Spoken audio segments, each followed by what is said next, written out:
Say what you want about the Memphis Grizzlies, but this team was not supposed to be this good this year. One of the only two teams that are top 5 in both offensive and defensive rating this season, an MVP candidate on your team with 57 wins that ranks you second in the Western Conference and second in the entire NBA. And you did that a majority of the time, not even majority, about 26 games without your best player on the team this season. This is absolutely incredible what this team's been able to get done this year. But there's a player on the Memphis Grizzlies that I really don't think gets as much recognition for just how good he's been able to be this season for them. Before I get started, hi, I'm FLB. I upload 2 to 3 times a week, but the entire playoffs I'm trying to go daily, talk about the biggest games and what's going on in the NBA around that time. So if you're interested in that and you want to keep up with the channel and be part of the gang, please hit that subscribe button, hit that like button. It helps me know what you guys like from me.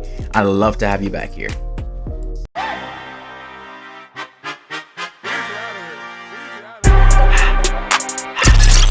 Now, most of you may be able to pinpoint that I'm talking about Jaren Jackson Jr. And when he first came in the league as the 4th pick in the 2017 NBA draft, he was mostly known for his defense. He wasn't a big-time rebounder, wasn't an extremely great playmaker, and he had a lot of offensive potential to score and shoot the ball, but you really didn't expect him to become a big-time scorer.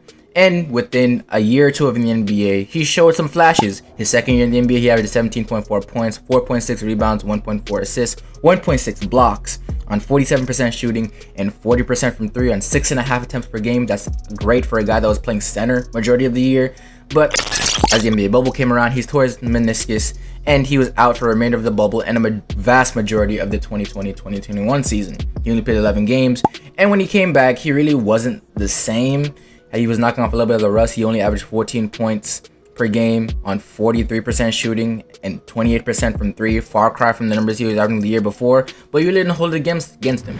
Coming back from a major knee injury, and he was really getting back in the flow of things. But I got kind of worried about him in the beginning of this year, because not only has he always had a problem of being a major foul machine on the defensive end, but his shooting just was not coming back up to par. As of this season, he's averaging 16.3 points, 5.8 rebounds, 1.1 assists, 2.3 blocks on 42% shooting and 32% from 3. And I don't know about you, but if I have a power forward that's shooting 5 threes a game, I wouldn't want him shooting 43% from the field and 32% from 3. That just seems like you can probably get better shots. And if you rank him this season, Jaren Jackson Jr., amongst players that have at least played 50 games this season and take over 10 field goal attempts per game, he ranks 220th in field goal percentage, and he ranks 172nd in 3-point percentage. Not the greatest numbers in the world, but what he's lacked on the offensive end this season, even though he's still been pretty good offensively, giving you 16 points per game, he's made up for it extremely well on the defensive end.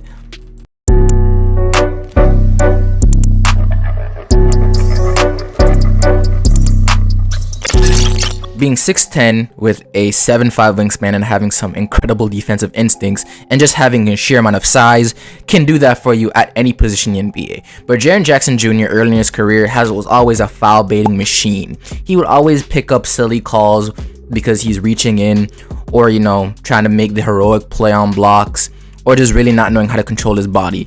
But with a little bit more discipline, and I think watching a little bit more film, learning how to play so he doesn't hurt his knee again, has really brought him up to speed as an NBA player. And with a lot of work put in the offseason on body control, whether it's to prevent another injury or so he doesn't pick up cheap fouls like on rip-throughs like he was in the past, or ticky-tap-tap fouls, whatever it is, he's done an amazing job at it, and he's made him into a whole new player going this season. As of right now, he's averaging the lowest foul per game mark his entire career, and he's averaging about 2.3 blocks per game and 1 steal a game, and on a list that has, I think, over 5 Celtic players, which is insane. Amongst singular defensive rating for players, he ranks 15th in the NBA with a defensive rating of 106.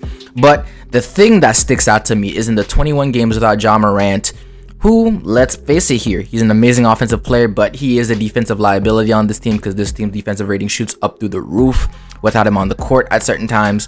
Jaren Jackson Jr. has a defensive rating of 100.5. That would mark him as the #1 defender in the entire NBA. Now, obviously, the Memphis Grizzlies are a better team with Ja Morant, so those numbers are really null and void, considering if they do go in the playoffs and they play certain teams without Ja, it's gonna look bad.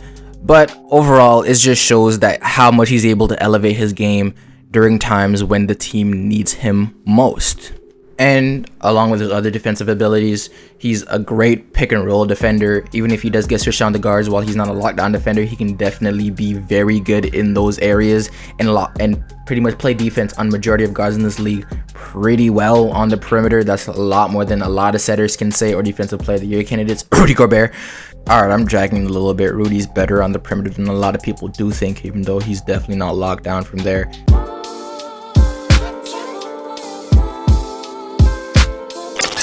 But when you put all these defensive abilities in one body and you find a guy that's one of the best defenders in the NBA, as it's shown right now, as he's holding guys to 41% shooting, and the league average for that position is 49%. So he's a -8% for every single opponent that he guards, or majority of opponent that he guards. So a 6'10" guy with a 7'5" wingspan that cut down his fouling a good amount, eats up a ton of space for anybody that challenges him at the rim, guards the pick and roll very well, can switch on to any guard on the perimeter, runs like a gazelle and moves his feet extremely well, and has some of the best defensive stats in the NBA on the 4th best defensive team in the league.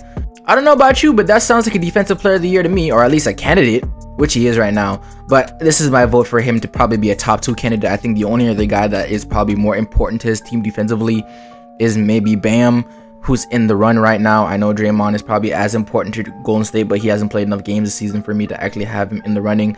So right now, my 2 defensive player of the year candidates is Jaren Jackson Jr. and Bam, and it's actually insane just how good he is on the defensive end right now, and he's a large part of the reason why the Memphis Grizzlies have been as good as they are, and I think he'll be their X factor going into playoff time.